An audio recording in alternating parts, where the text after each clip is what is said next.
വയനാട് മലപ്പുറം ജില്ലകളുടെ അതിർത്തിയായ മുണ്ടക്കൈയിൽ ഇന്നലെ രാത്രി മുതൽ കനത്ത മഴയാണ്, അതിതീവ്ര മഴയാണ് പെയ്യുന്നത്. മുണ്ടക്കൈ പുഞ്ചിരിമറ്റത്തെ പുഴ ഒഴുകി വരുന്ന കാഴ്ചയാണ് ഈ കാണുന്നത്. ഈ വെള്ളം ഒഴുകിയെത്തുന്നത് ചാലിയാറിലേക്കാണ്. സൂചിപ്പാറ വെള്ളച്ചാട്ടം വഴി ഈ വെള്ളം ചാലിയാറിലേക്ക് എത്തി മലപ്പുറം ജില്ലയിലൂടെ കോഴിക്കോട് ജില്ലയിലേക്ക് ഒഴുകിയെത്തേണ്ട വെള്ളമാണ്. കനത്ത മഴയിലാണ് ഇത്രയും കുത്തിയൊലിച്ച വെള്ളം ഈ പുഴയിലൂടെ വരുന്നത്. ഈ ഞാൻ നിൽക്കുന്ന പുഞ്ചിരിമട്ടം പാലത്തിന് മുകളിലൂടെയാണ് രാവിലെ പുഴ ഒഴുകിയത് എന്നാണ് നാട്ടുകാർ പറയുന്നത്. ഈ പുഞ്ചിരിമട്ടം മേഖലയിൽ എസ്റ്റേറ്റ് തൊഴിലാളികളും കുറച്ച് വീടുകളുമൊക്കെയാണുള്ളത്. അവിടെയുള്ള ആളുകളെ മുൻകരുതൽ എന്ന നിലയിൽ ഇന്ന് പുലർച്ചെ തന്നെ ഒഴിപ്പിച്ചിരുന്നു. പഞ്ചായത്ത് അധികൃതരും റവന്യൂ അധികൃതരും ഒക്കെ ഇടപെട്ട് ഒഴിപ്പിച്ചതാണ്. ഇന്നലെ തൊട്ടുള്ള ഒരു സ്ഥിതി, ഇന്നലെ തൊട്ടത് 3 മണിക്ക് തുടങ്ങിയ രാത്രി 3 മണിക്ക് തുടങ്ങിയിട്ട് ഈ മഴ വിട്ടില്ല. 3 മണിക്കൊക്കെ ഞങ്ങൾ അങ്ങോട്ടും ഇങ്ങോട്ട് പായാണ്. അപ്പോഴാണ് ഈ ഉരുളുപൊട്ടി വന്നത്. ഈ മരമൊക്കെ വന്നത് ഇവിടുന്നാണ്. അത് ആ കിടക്കുന്ന മരമൊക്കെ ഇവിടെയാണ്, ഇവിടുന്ന് വന്നതാണ്.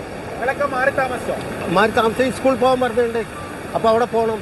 രാവിലെ ഭയങ്കരമായി ഇതൊക്കെ മൂടിയിരുന്നു. ഈ പാലൊക്കെ മൂടിയിട്ടാണ് വെള്ളം വന്നത്. അവർ രാത്രി വന്ന് വിളിച്ചു, അല്ല രാവിലെ വന്ന് വിളിച്ചു. പിന്നെ പഞ്ചായത്തിൽ നിന്ന് ആൾ വന്നു, പോകാൻ പറഞ്ഞു. അപ്പോൾ ഇറങ്ങിയതാണ്. തുണി ഡ്രസ്സൊക്കെ ഇവിടെ കൊടുക്കുന്നുണ്ട്. അപകടമുണ്ട്. ഇനി പൊട്ടാണ്ട് സംഗതി. മുകളിൽ ഇപ്പോൾ ഒരു ഭാഗം പൊട്ടി വന്നിട്ടുള്ളൂ. ഇനി പൊട്ടാനുള്ള സാധ്യത ഉണ്ട്. എന്താണെങ്കിലും ഇപ്പോൾ ഈ ഭാഗത്ത് ആളുകൾ താമസിക്കുന്നില്ല. എല്ലാവരെയും അംഗനവാടിയിലേക്കും സ്കൂളുകളിലേക്കും ഒക്കെ മാറ്റിയിട്ടുണ്ട്. പക്ഷേ പുഴയിലെ കുത്തൊഴുക്ക് ശക്തമായ കുത്തൊഴുക്ക് തന്നെയാണ്. പാലത്തിന് മുകളിലൂടെ ഒഴുകിയിരുന്ന പുഴയിൽ അല്പം വെള്ളം കുറഞ്ഞിട്ടുണ്ട്. അത് ഉച്ചയ്ക്ക് ശേഷം മഴ കുറഞ്ഞത് കൊണ്ടാണ് എന്നാണ് ആളുകൾ പറയുന്നത്. എന്തായാലും അപകടകരമായ ഒരു സാഹചര്യം തന്നെയാണ് മുണ്ടക്കൈ മേഖലയിലുള്ളത്. കനത്ത മഴ ഇനിയും തുടർന്നാൽ ഉരുൾപൊട്ടലോ അല്ലെങ്കിൽ മണ്ണിടിച്ചിലിനൊക്കെയുള്ള സാധ്യതയുണ്ട് എന്നാണ് ആളുകൾ പറയുന്നത്.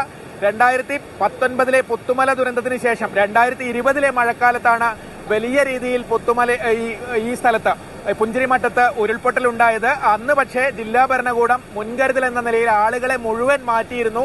ഈ പാലത്തിന് ഇക്കരയ്ക്ക് എല്ലാവരെയും മാറ്റിയത് കൊണ്ടാണ് അന്ന് ദുരന്തം ഉണ്ടാകാതിരുന്നത്. പക്ഷേ ഒരുപാട് വീടുകളൊക്കെ അന്ന് ഒലിച്ചു പോയിരുന്നു. എന്തായാലും ഇത്തവണയും എല്ലാ മുൻകരുതലുകളും സ്വീകരിച്ചിട്ടുണ്ട്, ആളുകളെ മാറ്റിപ്പാർപ്പിച്ചിട്ടുണ്ട്. പക്ഷേ ഇപ്പോഴും മുണ്ടക്കൈ മേഖലയിൽ ഇടവിട്ടുള്ള മഴ തുടരുകയാണ്. ഷമീർ മച്ചിങ്ങലിനൊപ്പം കമൽ, മാതൃഭൂമി ന്യൂസ്, വയനാട്.